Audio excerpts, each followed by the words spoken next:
We're talking about the forces that shape human behavior. I believe that all human behavior is lawful. That the reactions and values that all people have are perfectly lawful to the environment that they come from. So every human being is perfectly well adjusted from where they are coming from their background and experience. If you as a baby were raised by the Seminole Indians, you would behave, if you never saw anything else, like a Seminole Indian. And if you were brought up in any other Indian group and you had feathers in your head, in your hat, in your headgear, and you were dancing around the fire, and I walked over and said, "That's ridiculous. What are you dancing around the fire with the feathers for?" You don't take your hat, throw it on the ground, and say, "You know, I never thought of it that way." We can't do that. We're victims of culture. We look at the world with our background. We have no other way of doing it. Psychology is kind of a rudimentary form today, an attempt to grasp at the factors that shape human behavior, the factors that are responsible for the way we look at ourselves, other people, and the way we behave, or, if you wish, misbehave. I don't believe that any human being misbehaves.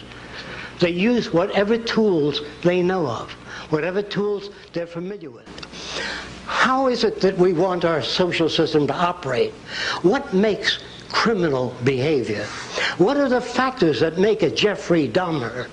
I'm sure you know who that was. Before Jeffrey, there was Albert Fish.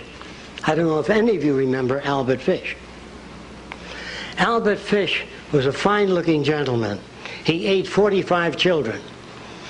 Well, you wonder, how can anyone do that kind of thing? I'm going to try to give you some idea of the background of Albert Fish.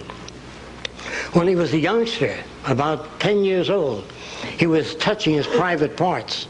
His mother was an old-time Baptist, and she says, "You are going straight to hell. You will burn eternally." And that kid, Albert Fish, stuck needles into his genitals because he didn't want to burn in hell. And he took other children into empty lots and cut off their private parts because he wanted to save them.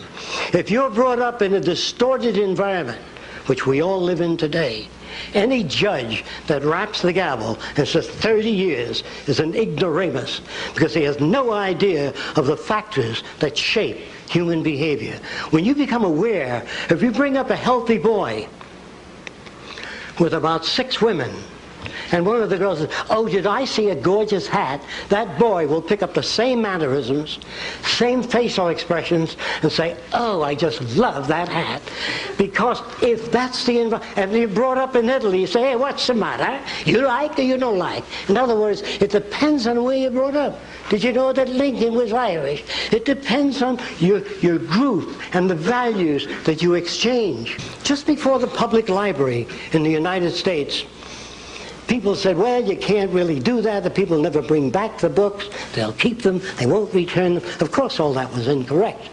I want to build a library where any child can walk in, check out a camera, check out art materials, check out water skis, make things available. People don't steal. No one's going to hit you on the head to take your watch off if it's available. Well, how are you going to pay for this central library that gives children these things for nothing? Well, it cost about $50,000 to keep a kid in jail 1 year. An adult, $75,000 a year. Food, clothing, shelter, dental care. Isn't it easier to do it in a different way? I would love to go to Mexico and say, "What's your problem?" They say, "Well, senor, we don't have the modern machinery you have." Give them modern machinery. Build schools for them. And they won't be coming over the border. What makes them come over the border? Hunger, lack of employment. They say, "Oh, it's the goddamn Mexicans, you know what I like." Oh, there's nothing like that. Everything is shoved by something else. You are told that a tree falls over. You were told that a sailboat sails. A sailboat cannot sail unless acted upon by a resident force called the wind. A tree does not fall. If it rains and it's asymmetric and the soil becomes loose, gravity does the rest. The tree doesn't fall. Plants do not grow. They require radiant energy, nutrients, water. Stop any of those things and the plant stops. Human beings are not self-operating entities. We are operated by many resident forces. Of course, many of us are not aware of that. It looks like we're perfectly free, making our own decisions. I know I think for myself. I'm sure you do. That's an illusion. When you break the patterns that have been established by existing society, you begin to move people in a new direction.